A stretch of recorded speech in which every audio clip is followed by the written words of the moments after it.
नमस्कार दोस्तों, मैं संगीताश्रम के इस पेज के माध्यम से प्रारंभिक के विद्यार्थियों के लिए संगीत की एक प्रश्नोत्तरी तैयार कर रहा हूँ और मुझे बहुत उम्मीद है, बहुत विश्वास है कि प्रारंभिक के विद्यार्थियों के लिए काफ़ी हद तक यह सहयोगी सिद्ध होगी।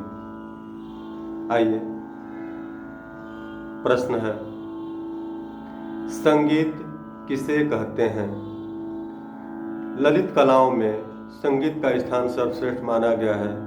इसमें गायन, वादन और नृत्य, इन तीनों कलाओं का समावेश है। इनका आपस में बहुत घनिष्ठ संबंध है।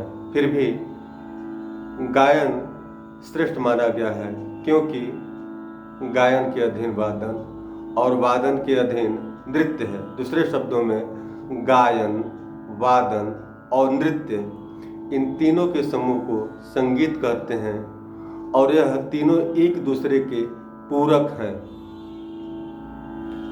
अगला प्रश्न है, संगीत को कितने भागों में बांटा गया है? संगीत को कितने भागों में बांटा गया है?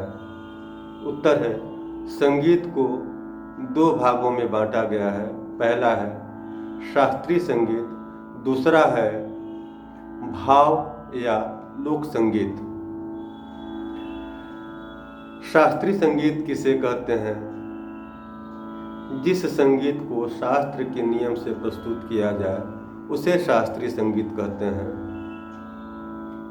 इसमें राग, ताल और स्वर के नियमों का पालन जरूरी है।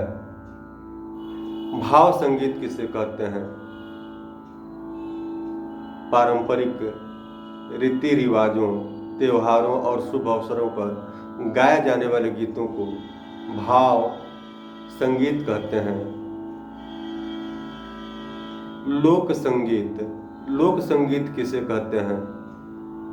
ग्रामीण क्षेत्रों में गाए जाने वाले पारंपरिक गीतों को लोकगीत कहते हैं और इनकी प्रस्तुति लोक संगीत की होती है। लोक संगीत कहीं के भी स्थानीय और आम बोलचाल के भाषा में प्रस्तुत संगीत को लोक संगीत कहते हैं। अपने देश भारत में संगीत की कितनी पद्धतियां प्रचार में हैं?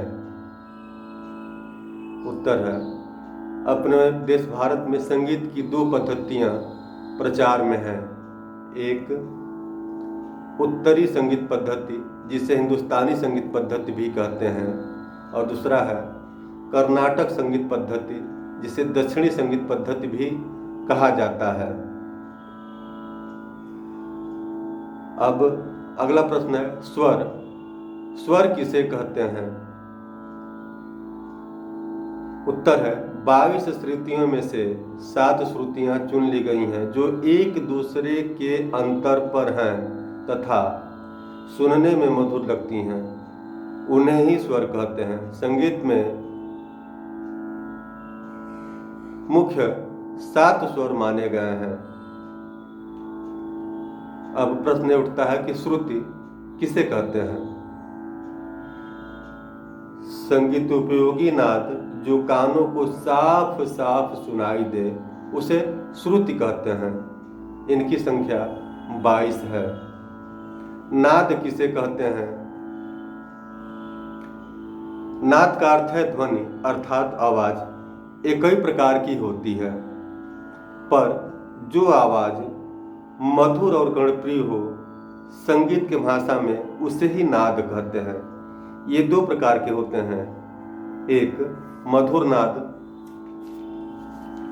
और दूसरा कोलाहल या कर्कश नाद या आवाज। सप्तक किसे कहते हैं? 7 स्वरों के समूह को सप्तक कहते हैं। अब अगला प्रश्न है कि सप्तक होते कितने हैं? तो सप्तक 3 होते हैं, मंद्र, मध्य और तार। ये 3 सप्तक होते हैं। मंद्र सप्तक के स्वरों की क्या पहचान है? जिन स्वरों के नीचे बिंदी लगाते हैं वो मंद्र सप्तक के स्वर कहे जाते हैं। फिर मध्य स्वर सप्तक जो बीच का सप्तक है। मध्य सप्तक के स्वरों की पहचान के लिए कोई चिन्ह नहीं लगाते हैं।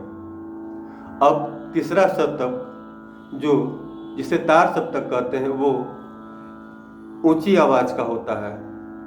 उसके पहचान के लिए स्वरों के ऊपर बिंदु लगाते हैं।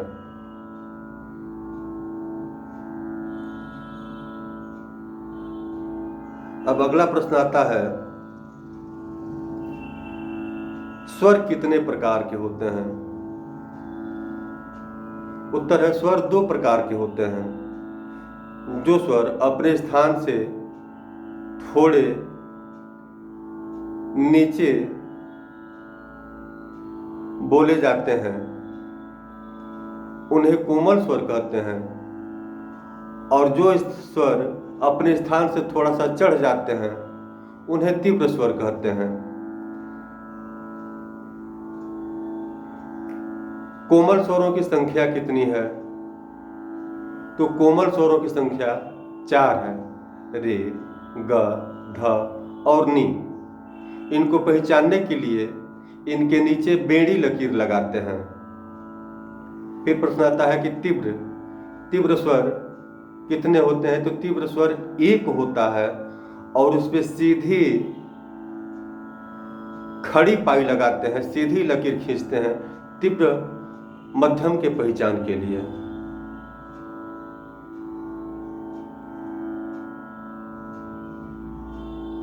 अब अगला प्रश्न आता है,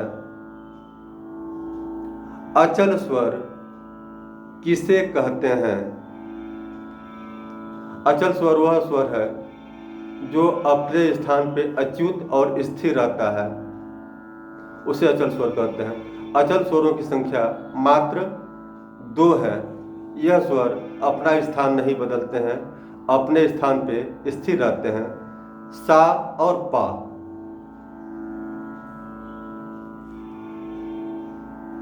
चल स्वर किसे कहते हैं? चल स्वर वह स्वर है जो अपना स्थान बदलते हैं। उनका एक दूसरा रूप भी होता है, वह कोमल हो सकता है या तीव्र हो सकता है। चल स्वर को ही विकृत स्वर भी कहते हैं। चल स्वर कौन से हो गए? रे, ग, ध और नी, ये 4 कोमल स्वर हो गए और एक म तीव्र। यह 5 स्वर चल स्वर हैं या विकृत स्वर हैं। दोस्तों, अगले कड़ी में इसके आगे हम बढ़ेंगे, और अगर यह तरीका पसंद आ रहा हो तो इसे सब्सक्राइब और शेयर जरूर करें। तब तक के लिए नमस्ते।